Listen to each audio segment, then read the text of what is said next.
It's like atomizing the thing.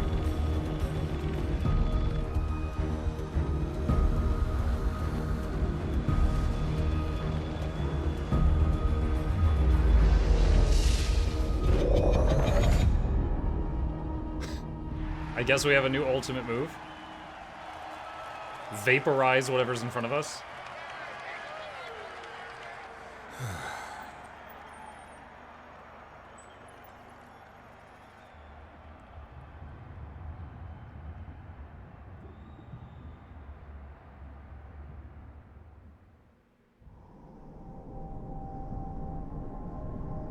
I was planning on playing this for the first half of the stream, but got caught up with that final mission and we kind of went overboard with it.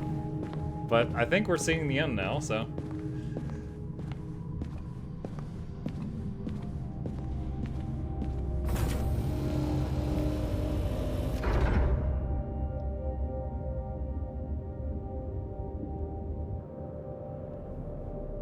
Imogen, sorry to intrude. Has the med team been by? Are you... The Carcashan and her navigator are both receiving the necessary repairs, and will soon be cleared for duty until Officer Pack 2, sir. Understood, Command. Imogen, the surviving Incarnate crews, they keep pinging the Carcashan. They don't seem to be able to function without a queen. Sorry, Isaac, but that's something I'm never going to be for anyone. Ever. Good to know. Though you were pretty convincing back there. Almost had me fooled for a second. What are we going to do with them? Leave them? Rehabilitate them? Conquer a galaxy or two with them? I really don't know now, Isaac. We are on the far outer rim of the galaxy, with a shut-down gate network and no hyperspace cores of any kind. And we have no way to contact Tagara to ask for help. Oh, she doesn't have her cores we either? We solved the mystery of the anomaly, we stopped the Incarnate, and we found Karen. I thought she just destroyed the other lady's cores. All of them are gone? I'm just gonna take a few days and ponder. Fair enough. Fair enough. You know, the Kar-Sujuk's escape pods could still be out there. Whole ships could have escaped the attack. It's possible we aren't as alone out here as we think. We're not alone, Isaac. We're never alone. That is creepy. Right you are, Imogen.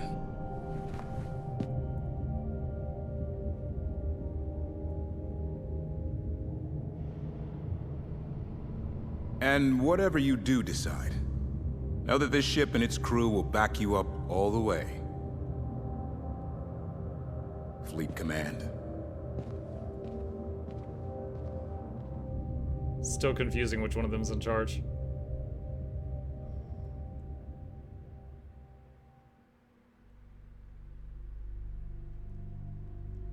So I guess they... Wow, that's the credits. Okay. I guess that finale thing, they detonated all the cores. So, okay, during that moment, I thought she detonated the other lady's cores. I didn't realize we detonated ours. So now no one can jump through hyperspace, and we're like 1,000,000 miles from home. So all of a sudden, we're in the plot of Star Trek Voyager. We're God knows how many miles from home, and who knows how long it would take to get back. Like, you know, since we can't jump back, it might be like a 500-year trip to get home or something. I don't know. Interesting.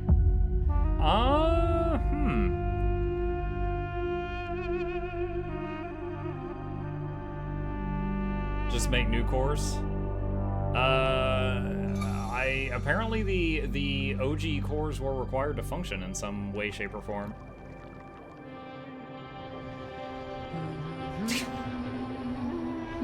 She's just swimming in her dream space.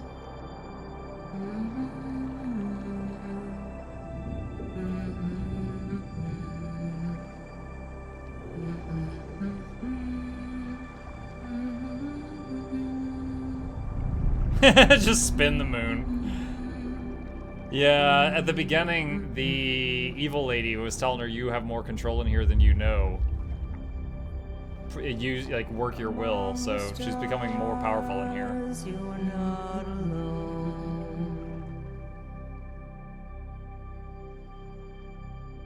playing a recording of Quran. I mean, it looked like a recording because it was like hollow. Huh. In memory of Alex Gomersall, 1981 to 2022.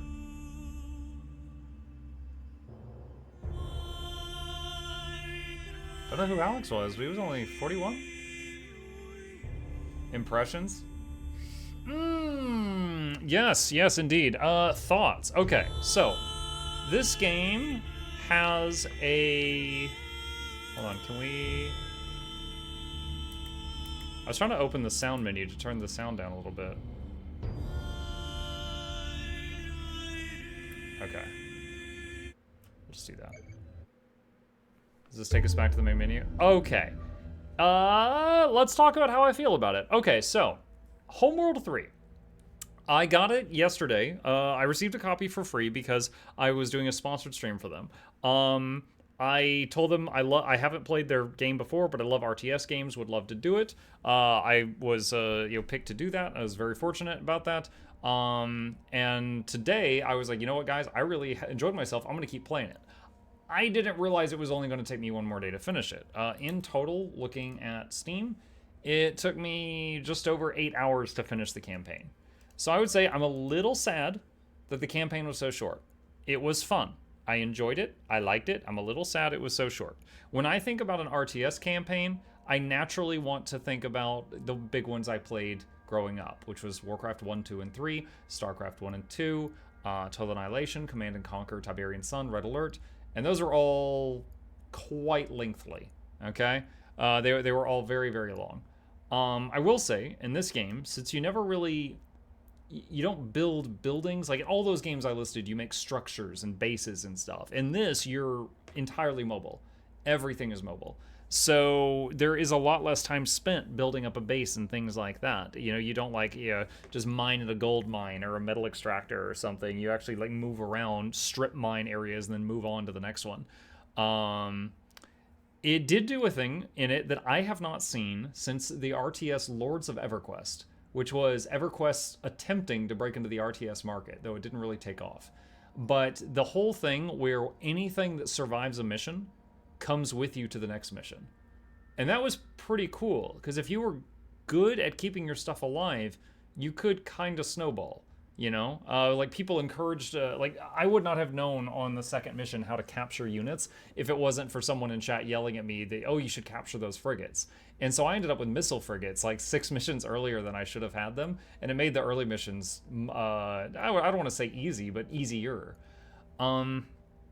Definitely the campaign felt on the easy side for normal setting. I was playing it on normal because I didn't know how difficult it was going to be, and I've never played a Homeworld game. But really, I still, to this moment, don't understand some of the rock, paper, scissors. Like the strike groups, I just made sure to have a mixture of all the units. The cruisers and the corvettes and stuff, I just made sure to have a mixture of all of the different units so that I had a well-rounded army. I wasn't doing a good job at, like, they make A, I counter it with B. They make paper, I counter it with scissors, stuff like that. I basically just had a fast group that often lost units, and I had a slow group that had the repair crews with it that would often survive, but they were super slow. And I just kind of did it like that, and I was able to get through it just fine. However, if I were to try to advance my skill in this, I would very much need to learn about that rock, paper, scissors type of thing. So we finished the campaign. Now this game also includes skirmish, where you can play against AI or against other people. Quick match might be against other people, but I think skirmish might be play against AI to get better, and then you can PvP against other people. And War Games is a solo or a group mode where you play a roguelike mode, where you go further and further and further with limited resources, see how far you can get, and then, if you die, that's it, and you have to start over.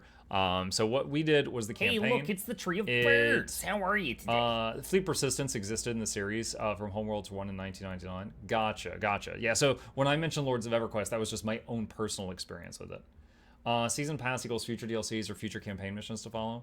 I'm not sure. They could easily expand this story. Like, I haven't played... Oh, let's talk about the story for a second. I had not played Homeworld 1 and 2. I do not feel like this is a game where you could just jump in Homeworld 3 and not know the previous story and be able to fully appreciate it.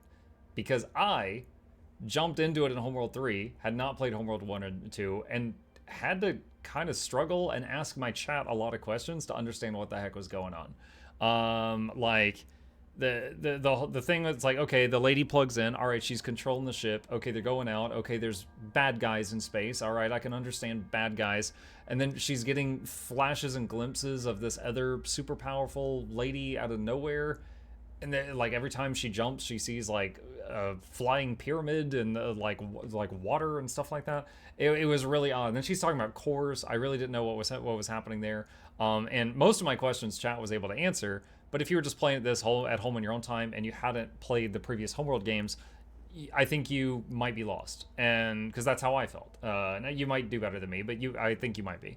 That said, beautiful game. There was multiple times I thought I was watching a cinematic, and then the little black bars opened up and it was gameplay, and I was just like, oh shoot, suddenly leaned forward in my chair. Like, I did not realize that I wasn't watching a cinematic multiple times.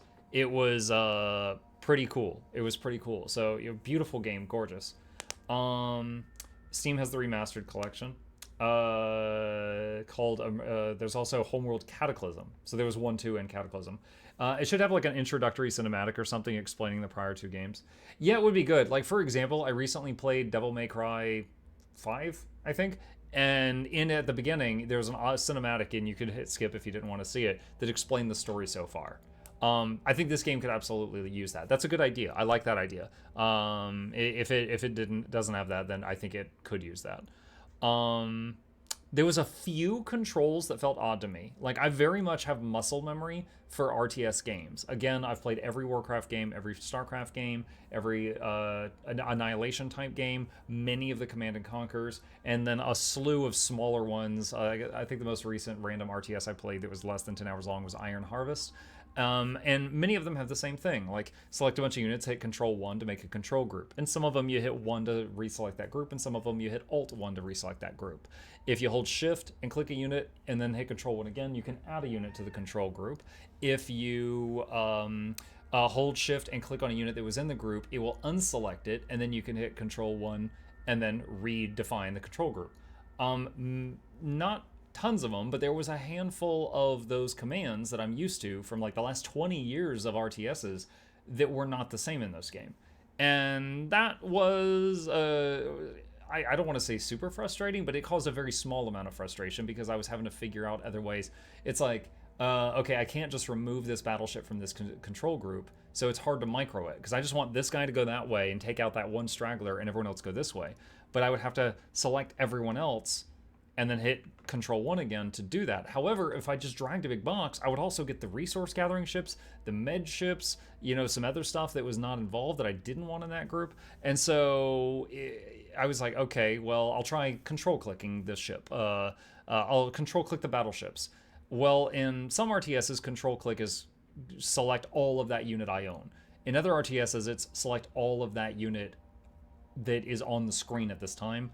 Unfortunately, this one, it was select all of that unit across the entire battlefield, so it was very difficult to micro a few units out of a group of units.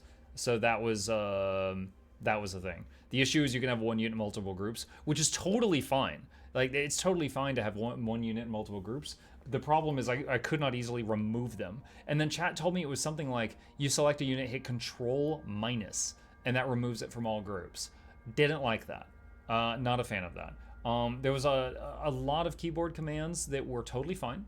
There was a few that were weird, like that one. There was also a bunch that I didn't notice. Like, you had hotkeys for every formation. And I probably should have learned the ones from the I most commonly use the sphere formation and the wall formation. Those two were great. Let's talk about formations. Every time you told your ships to dock at the mothership to repair themselves, you can do that with the small ships. Or every time you told you added a new unit to the formation, to the control group, you had to choose the formation again. So it's like if you had 10 units on sphere formation and a new one gets added, that new one was on its default formation, which was like a flying V. Hi. Oh, bye. Okay. He hasn't jumped in my lap in like a month. I was very surprised there, but he just used me as a stair. He just walked all the way down to the floor, so he's already done.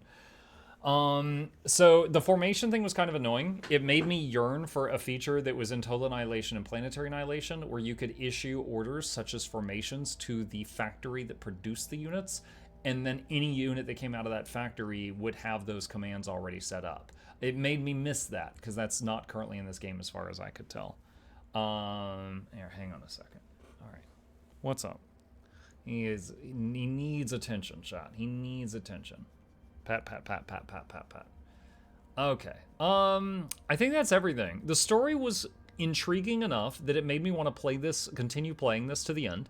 I wish it had been longer. The campaign was fun, but that was mainly what I was here for, was the campaign. So I'm kind of sad that it's already over. The strategy definitely got pretty simple. You know, I had a slow, powerful blob and a fast but fragile blob, and then I had to keep track of the mothership. Some of the controls were like, I would say 80% good and 20% bad. They were mostly fine, but there's a few things that could have definitely been better. The visuals were fantastic. Multiple times I thought I was in a cinematic, but I was actually in like the gameplay. And it wasn't pre-recorded, because like sometimes if a level started and I quickly issued commands to my units, I could see them doing those commands and working in the background of the opening cinematic while like they were still talking and stuff like that. So that was pretty neat. But yeah, this was fun. This was pretty cool. It was an enjoyable RTS, and yeah, and if you end up watching this on YouTube later on, because I'll have this on Mukluk Plays, I'm eager to hear y'all's thoughts as well. Hope you guys enjoyed it.